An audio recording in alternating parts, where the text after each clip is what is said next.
नमस्कार। जजमेंट समझिए माला दीक्षित से कार्यक्रम में आपका स्वागत है।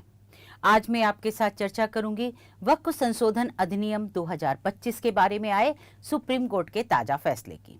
सुप्रीम कोर्ट ने वक्फ संशोधन अधिनियम 2025 पर रोक लगाने की मांग पर 15 सितंबर 2025 को महत्वपूर्ण फैसला सुनाया है। सुप्रीम कोर्ट ने पूरे कानून पर रोक लगाने की मांग खारिज कर दी, लेकिन कुछ कानून के प्रावधानों पर अंतरिम रोक लगाई है। मैं आपके साथ सुप्रीम कोर्ट के इस फैसले के कुछ अंशों पर पहले ही 2 वीडियो में चर्चा कर चुकी हूं। एक भाग में मैंने बात की थी कि वक्फ की विवादित संपत्तियों के बारे में सुप्रीम कोर्ट ने फैसले में क्या कहा है, और दूसरे भाग में मैंने बताया था कि वक्फ बाय यूजर पर कोर्ट का क्या अंतरिम फैसला है। ये दोनों वीडियो प्रसारित हो चुके हैं। आज मैं आपके साथ जजमेंट के जिस भाग पर चर्चा कर रही हूं वो है आदिवासी भूमि पर वक्फ के संबंध में।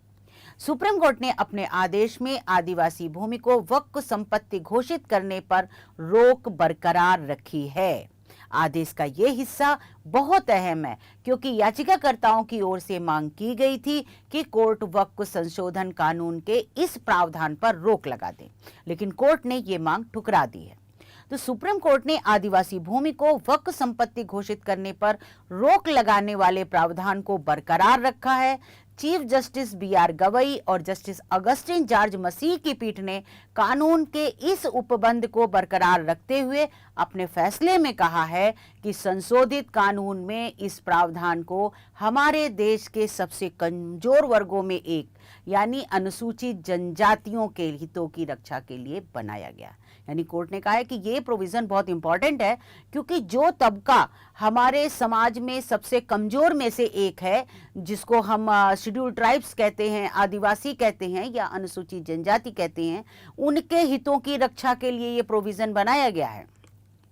कोर्ट ने आगे भी कहा अपने फैसले में कि ऐसे में ये नहीं कहा जा सकता कि इस प्रावधान का उस उद्देश्य से कोई संबंध नहीं है जिसके जरिए इसको प्राप्त करने के लिए इसे बनाया गया। यानी जिस उद्देश्य को प्राप्त करने के लिए ये प्रोविजन वक्फ एक्ट में लाया गया है, उस उद्देश्य का इस प्रोविजन से कोई संबंध नहीं है, ये नहीं कहा जा सकता। सुप्रीम कोर्ट ने ये बात भी कही है और कोर्ट ने ये कहा है कि इस प्रावधान को प्रथम दृष्टया मनमाना या आर्बिट्रेरी नहीं कहा जा सकता। यानी सुप्रीम कोर्ट किसी भी अंश पर अगर रोक लगाता है, अंतरिम रोक लगाई जाती है, तो अंतरिम रोक के समय सुप्रीम कोर्ट यही ध्यान देता है कि प्राइमा फेसी, यानी अभी केस में पूरी डिटेल में सुनवाई होगी, तो फिलहाल के लिए जो सुनवाई हुई है, जो केस देखा गया है, उसमें प्राइमा फेसी प्रथम दृष्टया जो ये प्रोविजन है ये आर्बिट्रेरी मनमाना लगता है कि नहीं लगता है, जो कि इस पे रोक लगाई जाए या ना लगाई जाए। तो कोर्ट ने कहा ये प्रोविजन जो है वो प्राइमा फेसी आर्बिट्रेरी नहीं लगता है, जिसके लिए इस पर रोक लगाई जाए।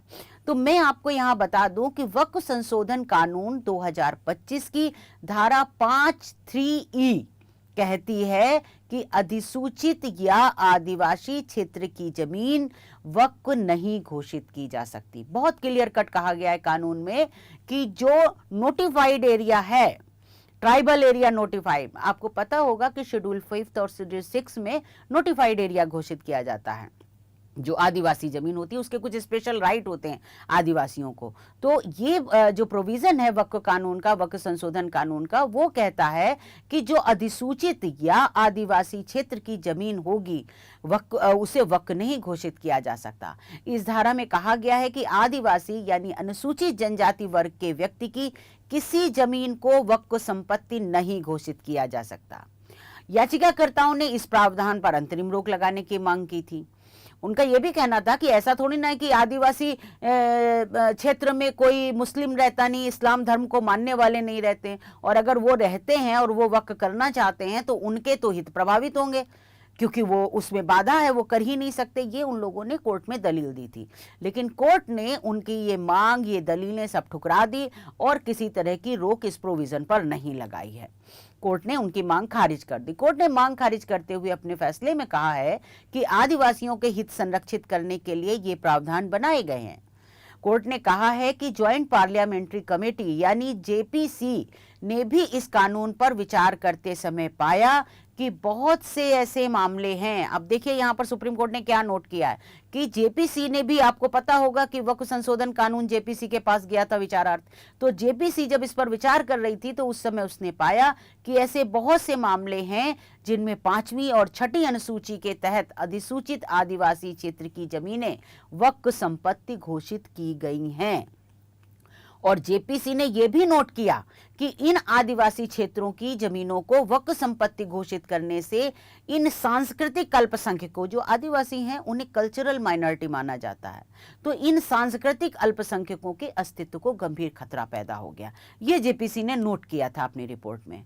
और ये भी किया था कि आदिवासियों की प्रथाएं जो हैं वो अलग हैं, ये इस्लाम के तहत निर्धारित धार्मिक प्रथाओं का पालन नहीं करते, ये भी जेपीसी ने नोट किया था।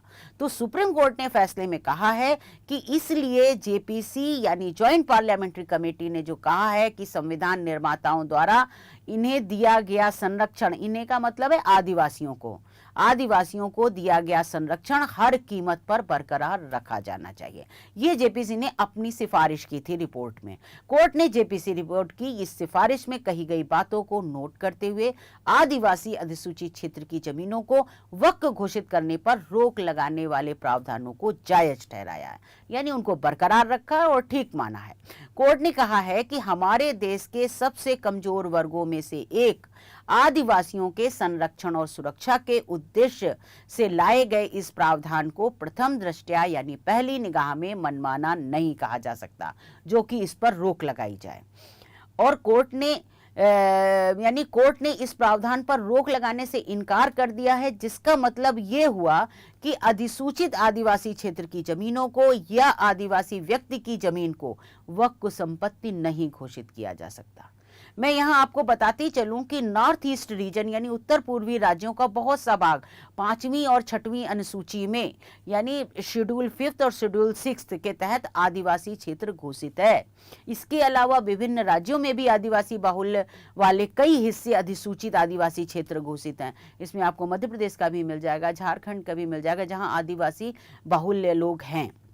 और उन सभी जगह वक्फ संपत्ति नहीं घोषित की जा सकती। वहां की जमीनों को, जो अधिसूचित है, वहां की जमीनों को वक्फ संपत्ति नहीं घोषित की जा सकती। तो ये बहुत महत्वपूर्ण अंश था फैसले का, इसलिए मैंने आज इस पर चर्चा की आपके साथ। तो आज बस इतना ही। आप इस कार्यक्रम में मेरे साथ जुड़े रहे, इसके लिए धन्यवाद।